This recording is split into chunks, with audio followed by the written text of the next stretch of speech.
Hi friends, ఇంకా రేకుల shed తీసేసి మళ్ళీ ఇంకా నవధాన్యాలకి కవర్ కట్టినాం కదా. ఇంకా మళ్ళీ ముగ్గు పోసే రోజు వచ్చింది. ఒకరోజు బాగుంది అని అయ్యవారు చెప్తే అయ్యవారు చెప్పడంతో ఇంకా ముగ్గు పోసినాము.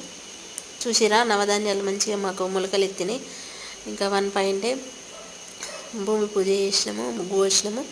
పూజ చేసిన తర్వాత ఇంకా చిన్నగా ఎవరిని పిలవలేదు, ఎందుకంటే ఇక పాతది అట్లా అయింది కాబట్టి ఇంకా మళ్ళీ అందరికీ అడ్వర్టైజ్మెంట్ లాగా ఎందుకులే అన్నట్టుగా చిన్నగా. అసలు అమ్మిన విషయం కూడా చాలా మట్టుకు ఎవరికి తెలియదు. పాపం అందరూ తెలిసిన వాళ్ళైతే అందరూ షాక్ అవుతున్నారు, బాధపడుతున్నారు.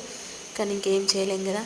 ఇంకా ఆ రోజు పొద్దున్నే ముహూర్తం ఉండే, సరే ఇంకా అయిపోగొట్టేసి మళ్ళీ నేను ఆఫీస్కి వెళ్ళిపోయినాను. ఇంకా మా మా బిడ్డలు, మేము, మా నాన్న, పిన్ని వాళ్ళు, ఇంతే. ఇంకా మా పిల్లలు.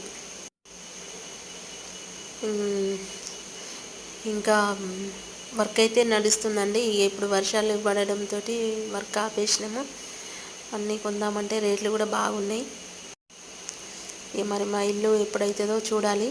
ఇంకా మెల్లమెల్లగా కట్టుకుందాం, ఎక్కువ అప్పులకు పోవద్దు అనేసి అనుకుంటున్నాము.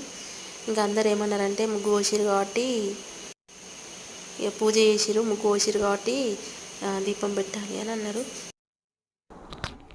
ఇంకా అందరు దీపం పెట్టాలి అనడంతో ఒక 5 days అన్న దీపం పెడదామని చెప్పేసి మళ్ళీ అవి దీపంవి కొనుక్కొని బండిలోనే పెట్టుకున్నా, పోయేటప్పుడు పెట్టచ్చని. ఇంకా మా పాప అన్నది, మమ్మీ ఫస్ట్ రోజు దీపం నేను పెడతా అంటే ఆమెను తీసుకొచ్చిన. ఇంకా తీసుకొచ్చి ఆమెనే దీపం పెట్టింది.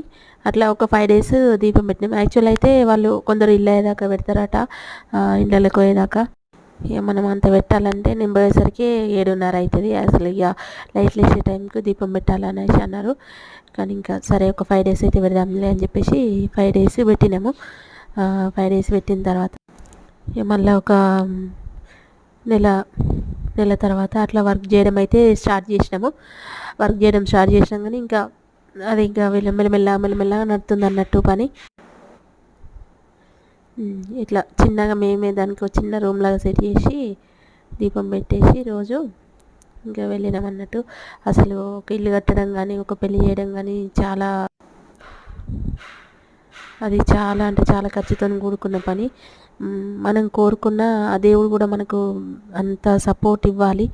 అదే శివుడు ఆజ్ఞ లేనిది చీమైన గుట్టది అంటారు. అట్లనే ఆయన దలుచుకుంది ఇక్కడ మనం ఏం చేయలేమనేది నా ఒపీనియన్.